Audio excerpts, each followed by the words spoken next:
For those that don't know, my name is Ellen Minzner. I'm the director, the high performance director for US Paralympic. And I'm really excited to have this presentation today, because I think the most thing I hear from people is, geez, I have no idea how I'd be eligible or how to get involved or what I can do or where I should begin. So that's kind of what we're going to talk about today. And I have two coaches joining me this afternoon. We have Tom Siddell, who has been our para coach liaison since pretty much the selection for the World Championships crew.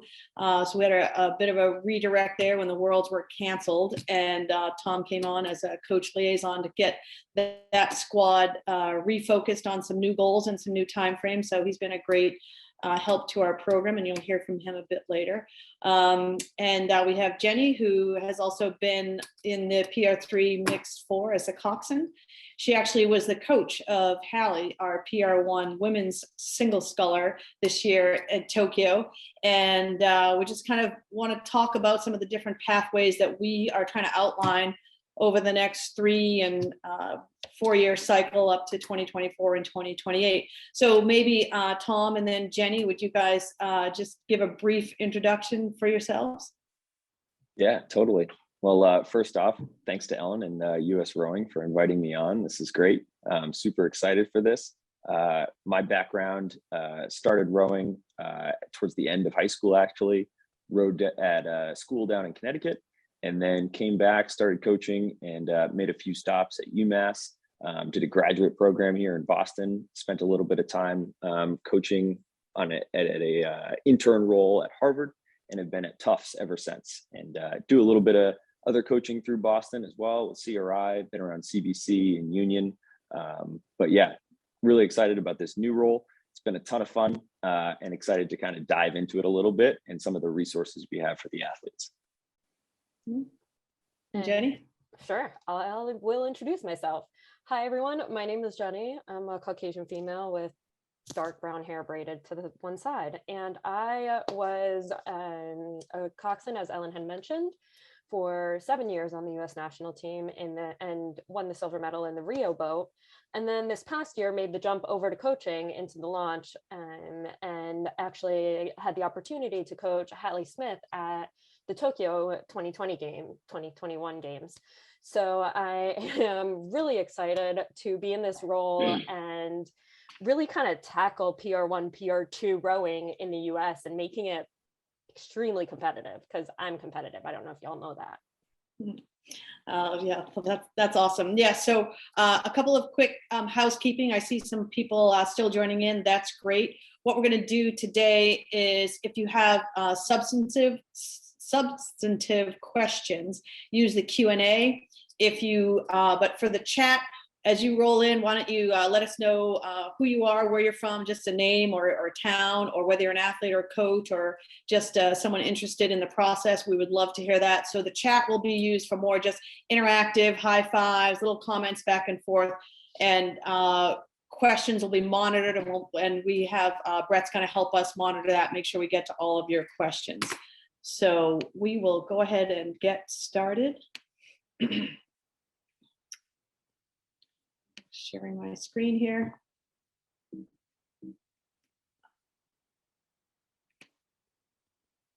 So as we said, we've got our panelists on today, myself, Jenny, and Tom. We're like super happy to be here.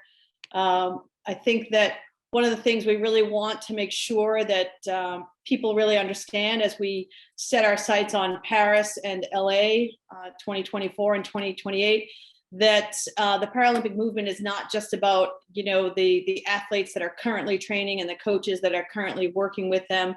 We really need the entire rowing community and the greater community in general to really embrace the movement and help move us forward. So we know that we need coaches, we need athletes, we need event organizers to be thinking about para, we need volunteers, we need fans, and we need sponsors. And I think one of the things that I really believe is that our job is to make it easy and worthwhile for you to engage with the Paralympic pipeline.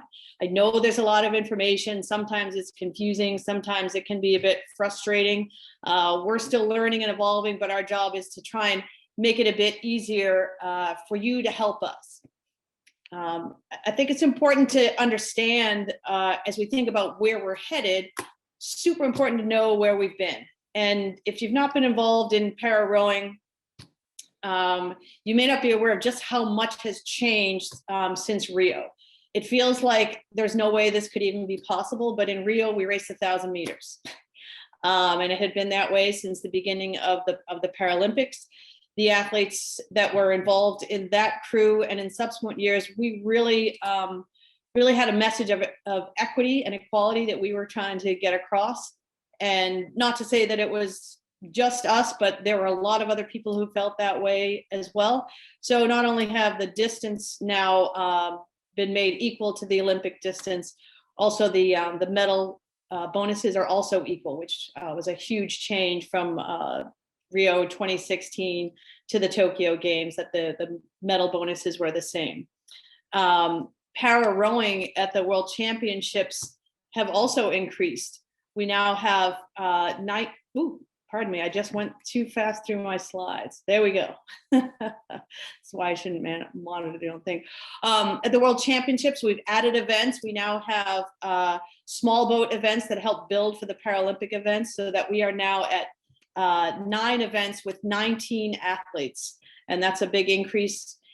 We recently, just weeks before this presentation, the International Paralympic Committee also elevated the PR3 mixed double to a Paralympic event. And so that brings us to 5 events at the Paralympic Games with 11 athletes total. And since Rio, we have earned a total of 8 medals in international competition and 7 in the PR3 categories, various categories there, and 1 in the PR1.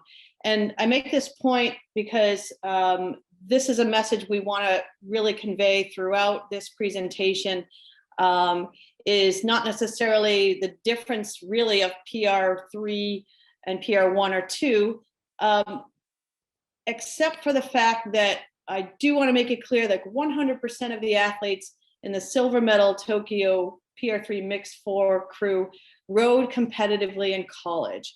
So I think that's incredibly important when we think about why is this event generally gaining more medals in international competition. They come to the national team with a very robust set of racing experience and racing skills.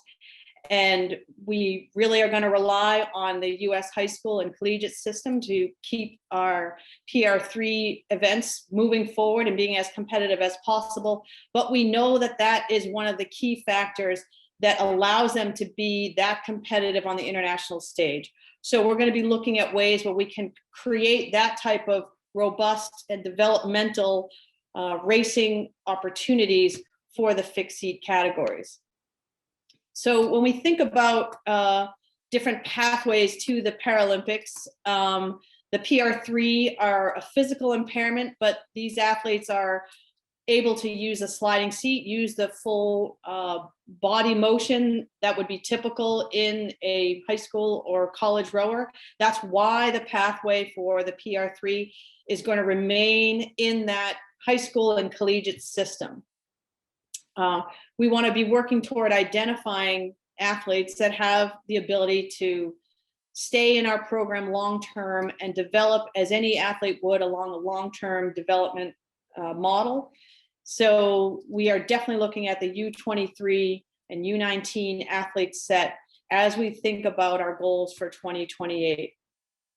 One thing that we really want to make clear, though, to collegiate coaches and even club coaches is that when we first encounter an athlete early in their career, that's when we begin engaging directly with coaches. And I think that maybe has been a missed opportunity in years past, where we would identify an athlete and try and bring them into the national team system just in that way.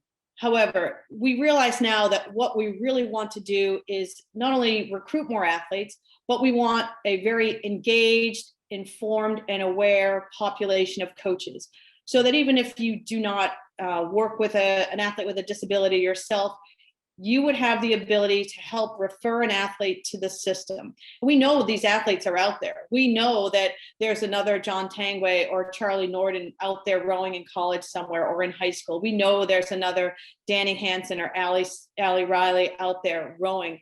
We want to make it easy for you to refer the athlete, and that we also want to make sure that college coaches know that there's no real reason that the system that you have in place, your goals for an NC2A championship or a youth championship, the involvement of your athlete in a Paralympic program does not need to interfere with that.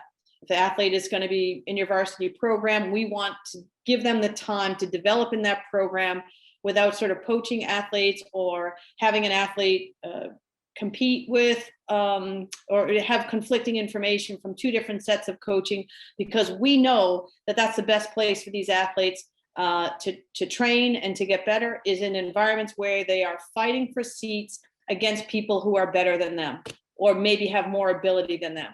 So that's one thing we really want to stress with coaches, so that it shouldn't be disruptive for you to refer an athlete to our system.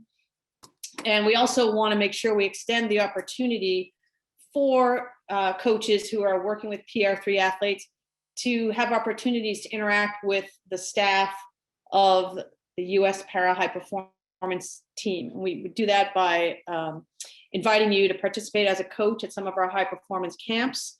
We have started a monthly coaching call for coaches who have submitted scores for the Paralympic, for their para athletes, so that they can be much more aware of what's coming up on our agenda.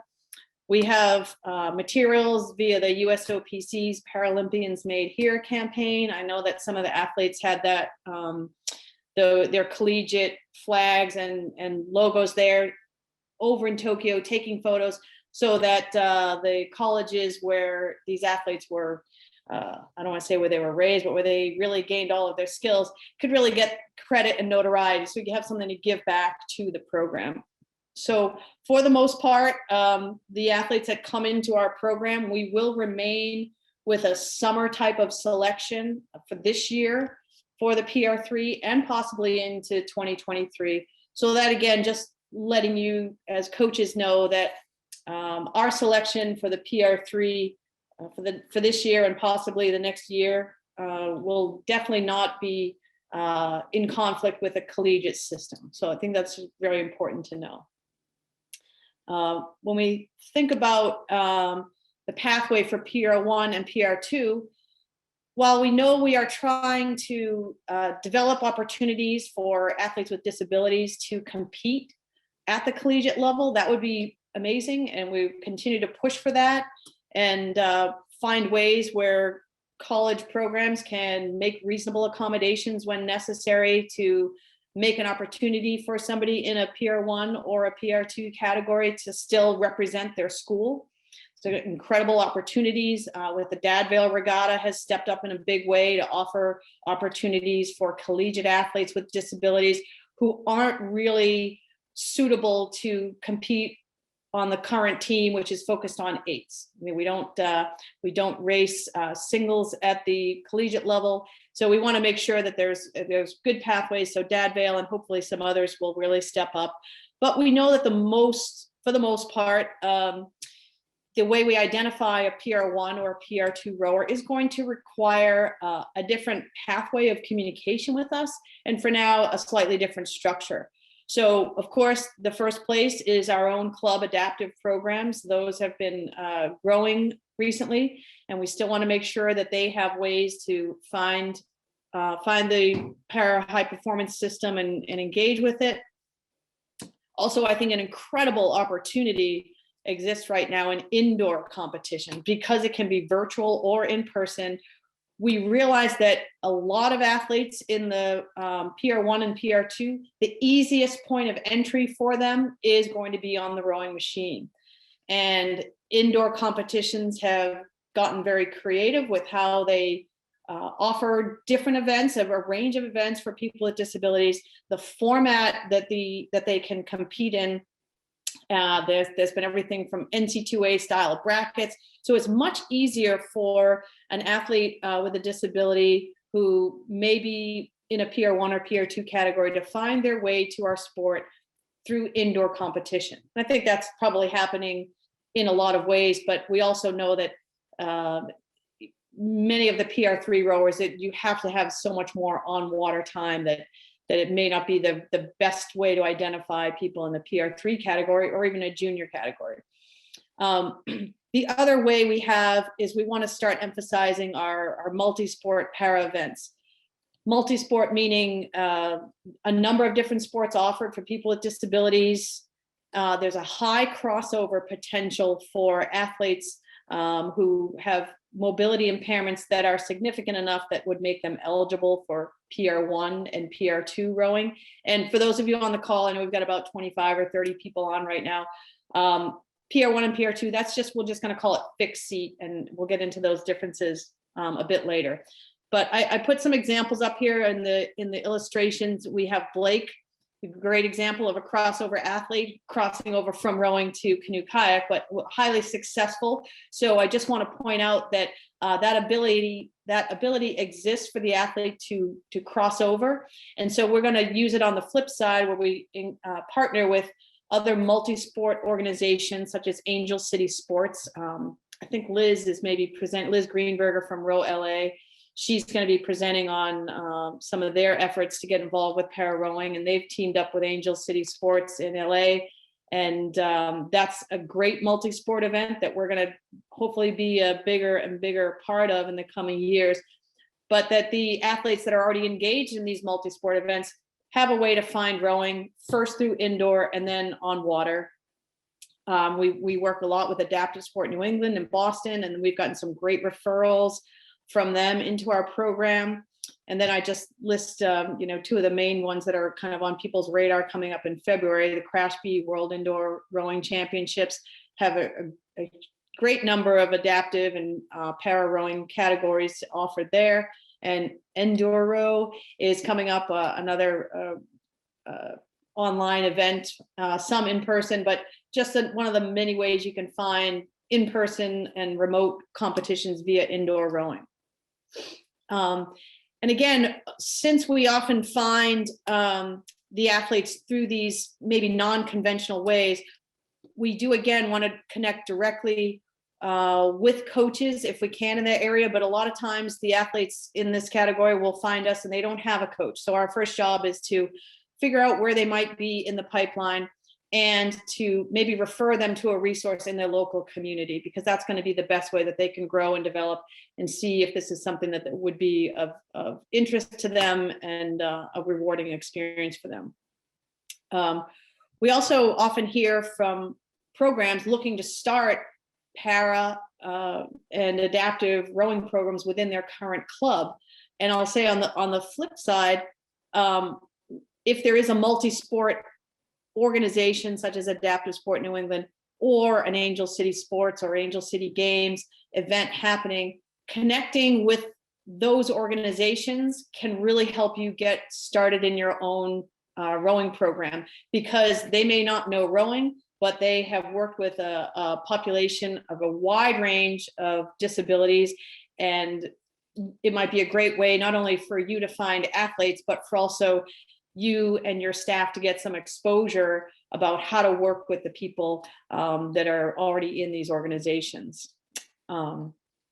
We also, for coaches here that connect with us, same as we have for the pathway on the PR3 coaches and athletes, we do want to extend the invitation that coaches can come and observe and help coach at some of our high performance camps that we offer.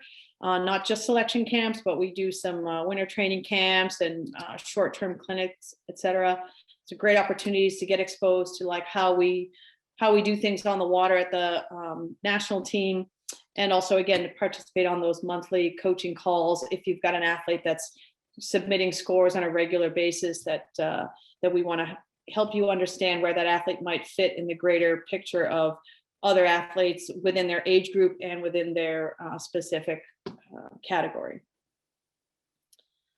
So you guys have heard a lot from me, and you probably know my face a lot more from when I actually coached the PR3. So I'm going to let Jenny take this next slide and kind of just give you a little bit of an overview about why there are two pathways and some of the considerations as to why it may make sense for some really practical reasons. So Jenny, why don't you take this slide?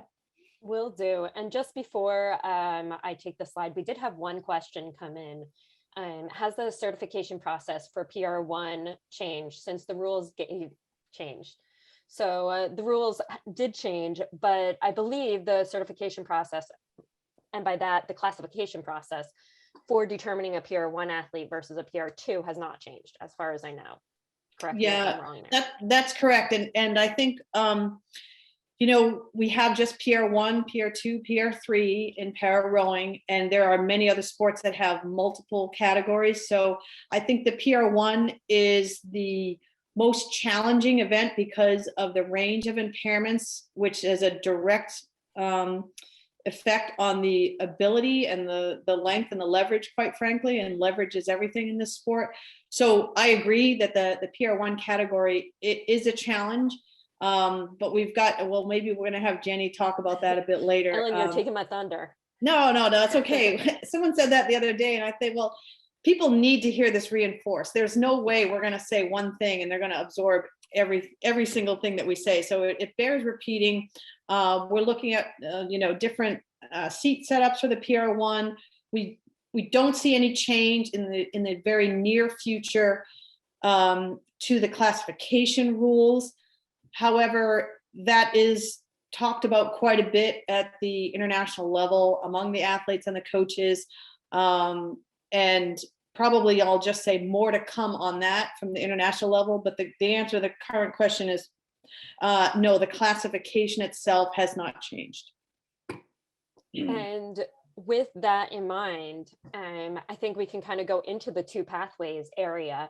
So we have the sliding seat pathway, which is the PR3, as we had been speaking about.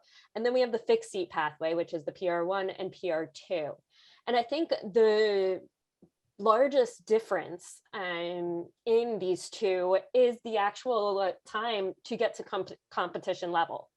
And for a PR3 athlete, generally speaking, I mean, these guys are the ones on your high school teams, on your novice teams, on your varsity teams. It takes about 2 to 4 years to get an athlete, full sliding seat athlete, completely competitive. There's a lot of technical aspect on the water aspect that goes into it. And there's a lot of motion with other people that you have to get down pat as well. Whereas on the flip side of that, you have the PR1 and PR2 fixed seat athletes, and you have about 6 to 12 months to get them up and going competitive. Generally speaking, for PR1, it's a little bit shorter, for PR2, a little bit longer. And that all sort of boils down to equipment and technical side of things. So PR1, you're really only using part of your torso, your arms and shoulders, and then square feather the blade with pontoons. So you have to, yes, you do have to find some stabilization there, but generally speaking, a PR1 athlete has a difficult time stabilizing to begin with. So you don't have to necessarily worry quite as much about that. PR2 athlete, you're only really rowing with one other person in the boat right now for Paralympic level competition, or by yourself for that matter. And you also don't have to incorporate the legs. It's arms and body swing, arms and body swing. And so it's just a little less technical, a little bit easier to get up to that competition level. Now to master it, probably just as hard. But we're talking about just getting to competition level.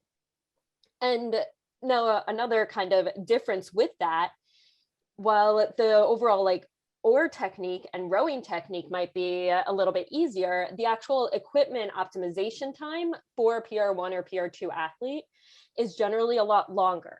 So it takes, I mean, 2, 3, 4 months almost sometimes to even get the right setup for a seat. And I see Ellen wanting yeah, to and I'll even interject that I will say that the equipment optimization is honestly ongoing throughout the entire cycle of getting a PR1 or PR2 athlete ready for competition. And I will just say that I want to make sure that you all understand that that time is fairly necessary. It can't be skipped. There's no cookie cutter for this equipment. So the equipment optimization is really a lifelong evolution between the coach and the athlete, and making some decisions about rigging and oar length, and even just seat comfort and setup. So I just want to make sure that if you think that it's only taking you a long time as a novice coach of a PR1 or PR2, no, it takes an incredibly maddeningly long time to get it really optimized. But it's a trial and error process that has to take place, and it can't be avoided. And with that being said, hopefully in the near future, it will be less trial and error and more knowledge-based, kind of as we test and as we get better seating, as we get better equipment. But with the sliding seat, generally speaking, you have the sliding seat, you might have a grip attachment, you might have a foot plate change, but the overall equipment is pretty minimal. Equipment adaptation is pretty minimal. And I think that also speaks, as I mentioned, to the competition level time. The PR3 athletes need more water time. I mean, you don't necessarily have to adjust their equipment as much, but you do have to get them moving together. You do have to coordinate 3 separate kind of motions: arms, body, legs, legs, body, arms. And so it takes a little bit more time on the water versus the PR1 athletes, where a lot of on the water time is spent figuring out equipment, in all honesty. And so a lot of their on land time is where they're going to find all of their strength, endurance. You can even work a little bit of technique on land with them. But that equipment, as Ellen mentioned, is just so crucial, and really adjusting one aspect at a time of equipment is what takes so long. So, I mean, we kind of talked a little bit about complexities of skill acquisition, 1X training and racing for the fixed seat athletes. And then for the sliding seat, we have single training, but it's team boat only racing. So the PR3 has the pair, the double, and the 4, which are all team boats. And the PR1 has a single. PR2 has single and double at World Championships. So there is like a little bit of team boat, but the PR3 is all team boat all team boat racing, and try to do mostly singles racing just to get them that skill and that ability to row on the water, that feel for the water. Barriers to entry for the fixed seat athlete, huge. At least getting on the water. There's physical, environmental, equipment, cultural barriers too. I mean, physical, you have to be able to sometimes get a wheelchair to the boathouse, get a wheelchair to the dock, get them transferred over. Equipment, you have to have seating, you have to have strapping. It can be a lot. It can definitely be a lot. And we'll talk about this a little bit more later when I go a little bit deeper into PR1. Not done yet.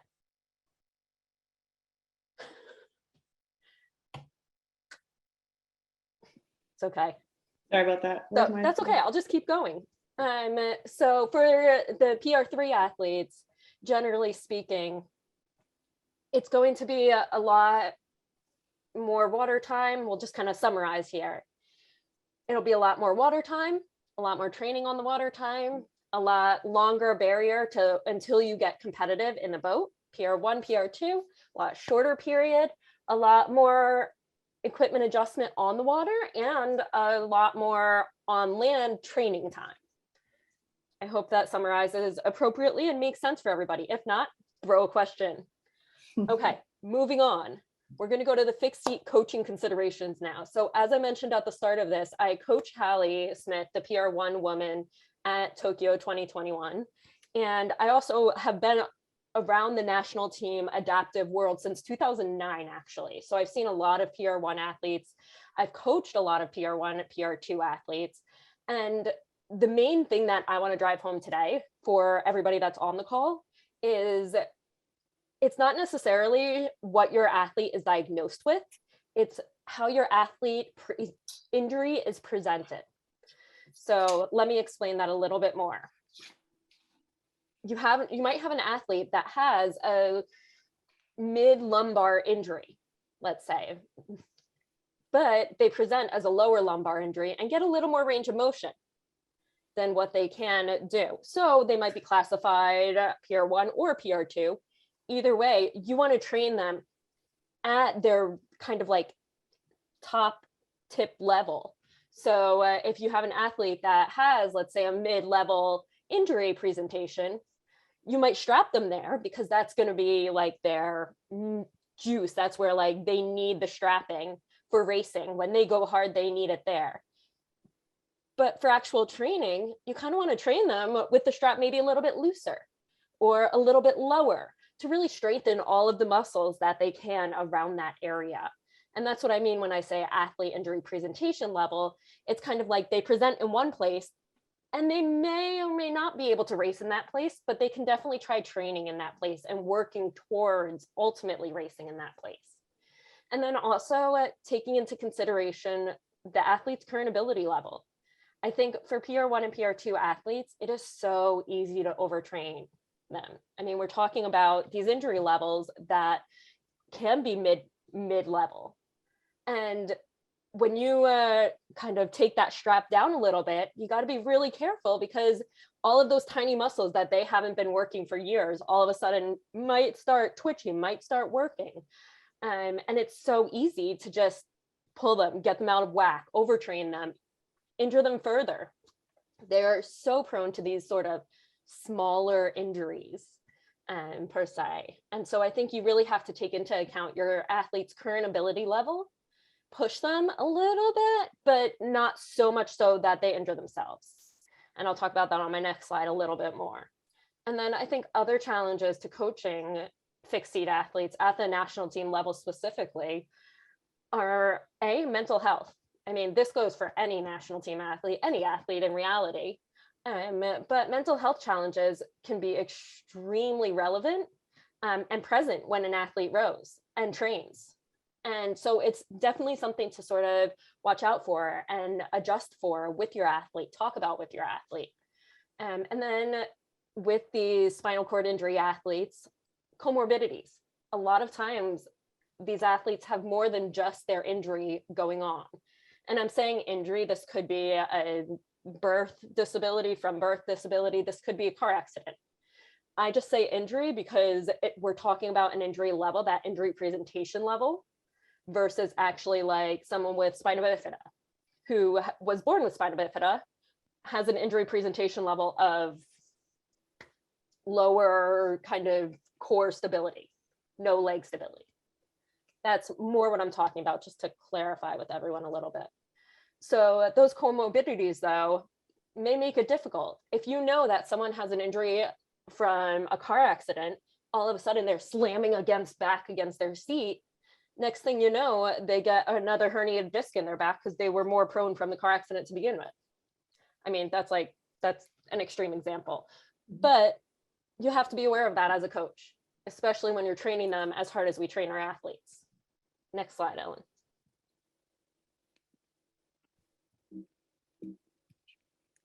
We got this, I promise. We are professionals. Speaking of like comorbidities, we have different physiology for these athletes. This summer, one thing that we really had to take into account was sweating and how hot it was going to be.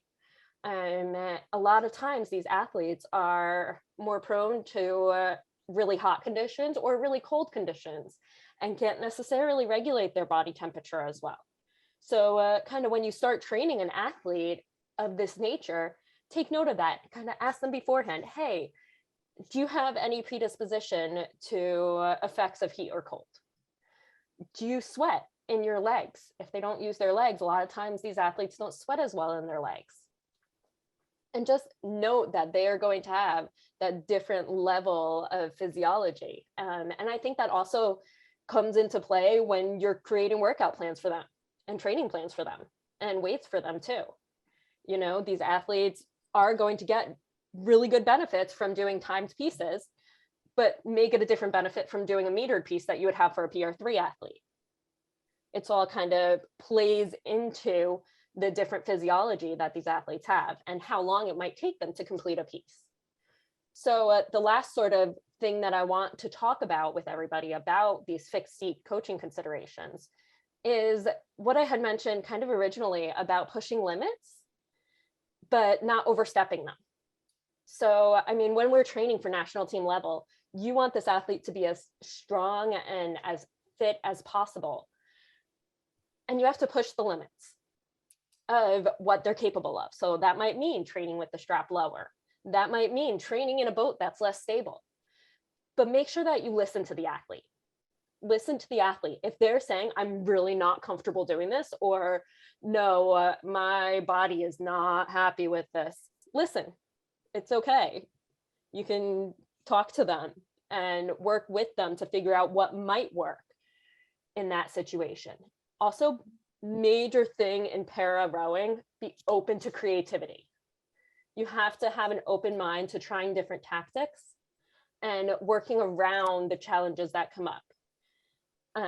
One way that I like to kind of talk about coaching in general is like, you're not going to talk to a math major and say row like a haiku, and you're not going to talk to like an English major and say row like a parabola. It's the same sort of concept with coaching these athletes. If there's a challenge, if they have one mindset, if they have one thing that's going wrong, you have to kind of switch your mindset. You can't just continuously hammer. So as long as you're open to trying those different tactics, and whether or not they fail, that's all part of the testing. That's part of the, every day trying a new thing, seeing what works, seeing what doesn't, that ongoing 2, 3, 4 month equipment testing, but it's crucial. Mm-hmm. So I think that those are kind of my nail-in points. I could say so much more on this, but I think I'm handing it off to Tom. Yeah, I just want to make one sort of follow-up point. Yeah. I mean, I think just to sum up, listening to the athlete, they're the user expert. A lot of coaches don't know exactly. So listening to the athlete and taking a lot of time to get to know what those other considerations might be other than what category they are.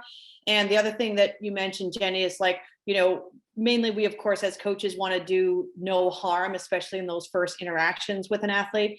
And we don't have it quite ready yet, but we're the PTs that work with the athletes in Boston are putting together like a screening, PT screening that kind of looks like it measures different strengths and maybe some of the asymmetries. So that and hopefully that's going to be able to be rolled out so that an athlete could have this assessment done at any PT in their community. So that way we want to empower people to make good decisions with how they work with athletes and to know what they're getting into. So hopefully we make it less stressful when we begin working there. So you mentioned that one thing. I just want to say one more aspect. So in addition to coaching, I work in disability advocacy, and bringing that into the coaching world, ask the athlete too.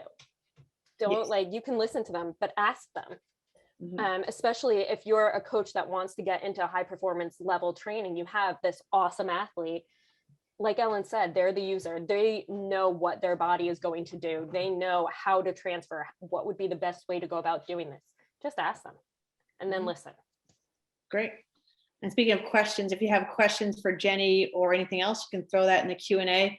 But I think we'll move next and let you guys hear from Tom. And I'm just going to let you go ahead and take it away here. Yeah, totally. Well, let me know if I miss anything too. And I've got my chat open on the side here. Anyone has any questions or wants to hear something more specific about what we talk about. So I have taken on sort of a unique role, a new role, and it seems to be kind of constantly evolving, which is super exciting and fun to be a part of. And I think, the biggest thing about this role is that it's not involved in selection. And I think that's where a lot of the value is added to the athletes in the system, because I can sort of sit back, listen, help, and try to manage without them thinking or knowing that I'm going to have to, be at the selection camp to make the decision about where they sit and in what boat, or whether they're sitting in one at all. And this sort of gives us a pretty good framework to just sort of chat, figure out what's going to work best. And I think the honesty that comes with that is really awesome. And even so far, it's been, I don't even know, 6 months maybe. And we've been able to really sort of sort out a couple of issues that may have sort of been kind of pushed to the side, if maybe, someone was kind of deciding their future based off these things. So I think it's been great.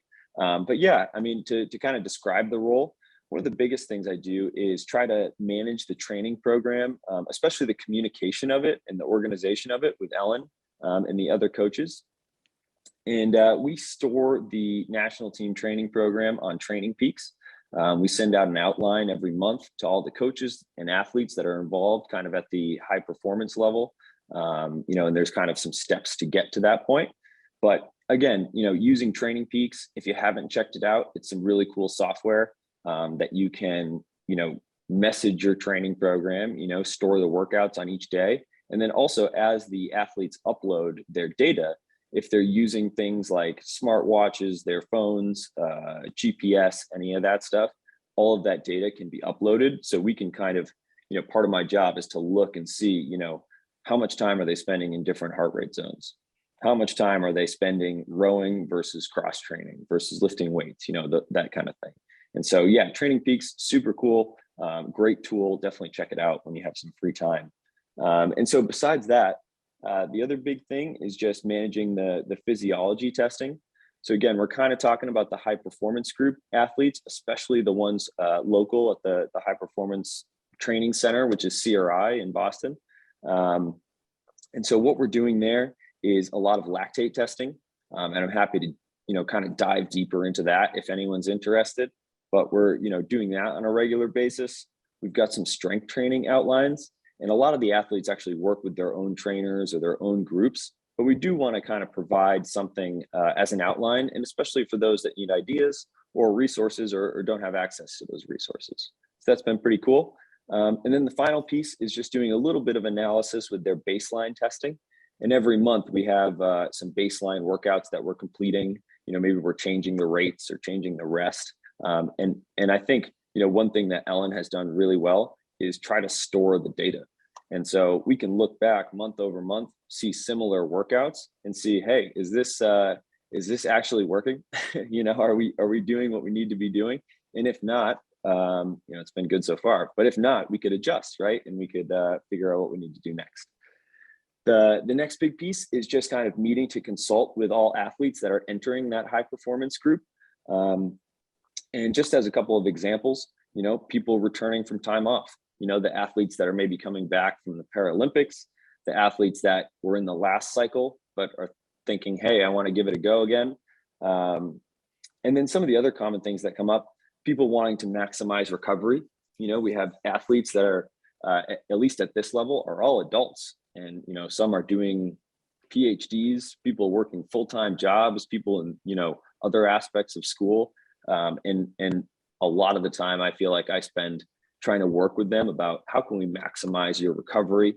How can we balance the training versus, trying to go on vacation every once in a while, trying to spend time with your family and, get the most out of all of this. And then I think the last big piece is just training zones. And that comes a lot from the lactate testing and some of the heart rate stuff that we do. But, especially people that have been around a while and training a while, we want to make sure they're maximizing their time and they don't feel like every day is, the hardest thing they've ever done, right? They're training intelligently and we can help them through that process.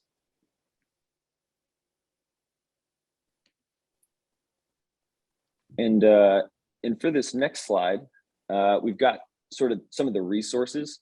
And, Ellen, Jenny, jump in on all this stuff because I know you guys also have a ton of info and knowledge on this. But the Para newsletter will be coming out quarterly. That'll be starting in the new year, which, I don't know if, Ellen, you want to mention any more about that, but I think that's going to be a pretty cool way to just get information out. Yeah, so for the current national team members, they'll be still getting their national team newsletter. That won't change. This one will be a little bit more, it'll touch on national team, but it also let folks know about upcoming opportunities for classification, for competition, any new information that we have that we want to get out to people, any deadlines for submitting ERG scores. And we've got a fairly robust calendar that is the third thing on this list here, but it'll just kind of keep that information flowing. And we really want to make sure that one of our jobs just kind of increase that awareness. So we're excited about that. It'll be somewhat national team, but also a lot of knowledge geared toward that, those sort of junior, intermediate, and development levels before one gets to the national team. Yeah, totally. And the next thing on that list for the resources is we have this baseline metrics form. This may have been touched on early on, but this is for anybody that may be even starting to compete, not even compete, starting to train or explore rowing with a disability.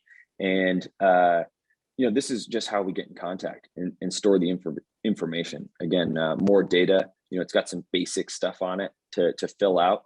And this is even stuff like at CRI they have a teen para group. This is a great thing for them to fill out. We just see, hey, who's participating in this. So again, that's on the USRowing website as well. And we can, I think people should definitely have access to that. And I think it's posted at the end, right, Ellen? Yeah, it's posted at the end, and it's also on the USRowing website. But again, it's really just literally seated height, wingspan, vertical height if you're a standing athlete, push-ups, and inverted row. You don't even have to row to be able to fill this part out. And we've actually identified 2 high potential athletes just from this random Google form. They're going to be good crossover athletes. Now they're in the system. They've been introduced to some of the resources at that level, and we're trying to steer them toward resources in their own community so they will have time to develop as well. So it's a very simple form, and the more information we have from that, the better our data will be moving forward. So if we have a few years of information about people's baseline metrics, we can start to identify who of that group has been successful. Are there unique characteristics that seem to be a trend in a successful PR1 or 2 athlete or a PR3 athlete that then we can sort of mold around and target our recruiting a little bit better. So I'm excited about what that very rudimentary process can mean for the program. Yeah, and that is once we get that information in, that's sort of where it leads into this junior development and senior para rowing events calendar. And we just kind of, once we get that info, we want to sort of initiate contact, and then where do we put these people? Like, how do we get them in the right spot? Coordinating with the right people. Are these like Ellen mentioned, some really high potential people that we need to say, hey, you're around the Boston area or you're around the LA area or whatever, let's get you in contact with somebody and really get things moving? Or is this somebody more on the junior level that's, hey, in the next few years, like, let's just see what happens and see what develops. Maybe we'll shoot an email to your coach. So we want to have those tracks available for everybody. Next we talked about that PT screening a little bit. I got to see that the other day, and I think that's going to be really cool. They were kind of measuring, force people can produce at all these different angles with different body parts, and that'll be really awesome when that is kind of widely distributed, and we can see how to help people at a little bit more detailed level. And then the para national team results form, that's for people that are, again, kind of at the high performance level. I guess that would be senior level, maybe development, if they're in college or something. And that's, just these monthly workouts, these baseline workouts. They're just submitting this Google form. We're storing all the information, tracking stuff over time, and that's workouts to stuff like 2Ks, 6Ks. So again, storing all that information. And then national team training plan, we touched on that a little bit, stored in Training Peaks. The high performance group, gets an email monthly with the big things to hit, when's the deload week, when are the measured workouts, all that kind of stuff. And then finally, the opportunities to qualify for direct athlete support. This is kind of a pretty cool aspect of all this. Hey, if you're hitting these benchmarks, you can actually, receive some funding for it. So, kind of exciting. I think where all this is going, it kind of feels like all the momentum is building in a really exciting direction. So pumped to be a part of it. But did I miss anything, Jenny? No, I think that's it. And yeah, people can find all these resources on the USRowing website under Team USA, Paralympic and Para Rowing tab. But all of that information, it'll be there, it'll be available. And we are really excited to kind of build that database. I'm going to jump to the next slide because I know we're running close to the end here. So basically, just to kind of sum up, for now through 2024, like one of our main goals, like this will actually help us get medals if we increase the number of para knowledgeable coaches, not necessarily working with para athletes, but just para knowledgeable coaches that can refer eligible athletes.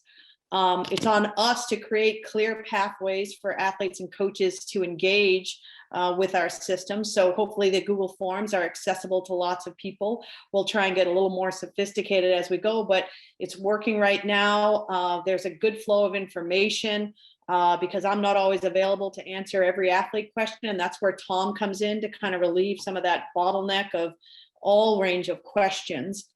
We want to identify young athletes that can remain in the system and give them the time and the tools to develop. So yes, we would love to see more athletes come out for para trials in this year, only if they're really ready. We want to make sure that the athletes have the time and the tools to develop. And again, that's going to be an ongoing process over the next couple of years. And we want to increase the number of athletes that compete in our existing domestic events, things like the Beata Regatta down in Philly, San Diego Crew Classic have events for people with disabilities, Dadvale, because we really want to make sure that as athletes have more experience before they even come to our trials, they'll have that much more experience by the time they actually get to the line in an international competition. The other thing we want to do is develop and improve our systems of athlete metrics and data collection, which really hasn't been done before. So we're really building that very basic knowledge of our athletes. So if you have any athlete that's even inclined to fill out that baseline metrics form, you're actually helping us build our data set. Nobody can make data-driven decisions on a set of, a very small set of data. So the more data we have, the more we'll actually be able to identify some trends. And if we do a good job at that, then, the goal would be through 2024 and 2028 that we have a deep and competitive pool in each Paralympic category, that we have a strong data set of athlete metrics that can guide our training decisions and guide us as we go over time. And that by the time 2028 rolls around, we'll have a clear medal potential in multiple events at the LA 2028 Games. So that's just some general goals and overview of what we're trying to be about. We're like right on the hour mark, I think. But I do want to give a few minutes or so for any questions or comments. I'm not monitoring the Q&A, but I don't know that we have any. Oh, but we have another guest there. Brett, you've got a guest with you. That's fabulous. Yeah, she came in just in time for like when I might be on camera. Very she's good. Really good at that. Might be a little young for, for 2028, but yeah, she's not quite there, but we'll see. We'll see. Anyone have any comments or questions? I see a little bit of the chat. Teresa Wright. You worked in the 96 Games. That's awesome. Big shout out and hello to Jason Beagle. I know I've been in touch with him earlier this week, so that's fabulous. The more we can help even connect you guys to one another, like we're definitely happy to do so. So if there are no more questions or comments, then I think we will let people have a breather before they head out to the final presentation of the day. How does that sound, Brett? I think that sounds great. And I think also like you guys did such a good job of like making the pathway clear. I mean, that's the point and like the process and moving forward, what coaches should do and how they could help. And I think you kept it simple. So I think the objective of the talk was definitely achieved. So thank you all. Yeah. That's I don't know awesome. if it was a coincidence or not, but I had a college coach refer an athlete to me this morning. So I'm really happy about that, whether it was from last night's presentation or just from sort of the word getting out. So if you're still on this, like if you've taken anything away from this, it's just that we need more knowledgeable coaches. So keep spreading the word. Yep. And I think, it's really, similar to what we do. We try to get across the level 2 trainings that really, it isn't any different.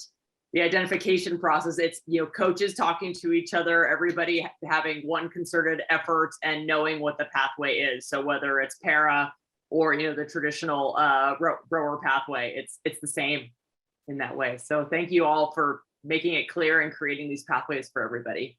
Great. No problem. Thank you guys. And thank you, Tom and Jenny. Much appreciated. All right, great. Well, we'll say goodbye and we'll see everybody hopefully in the final session today with Paul Thompson giving his thoughts on the trends that we saw in Tokyo this summer. So should be a lot of fun. All right, but have a great afternoon, everyone. We'll see you back here soon.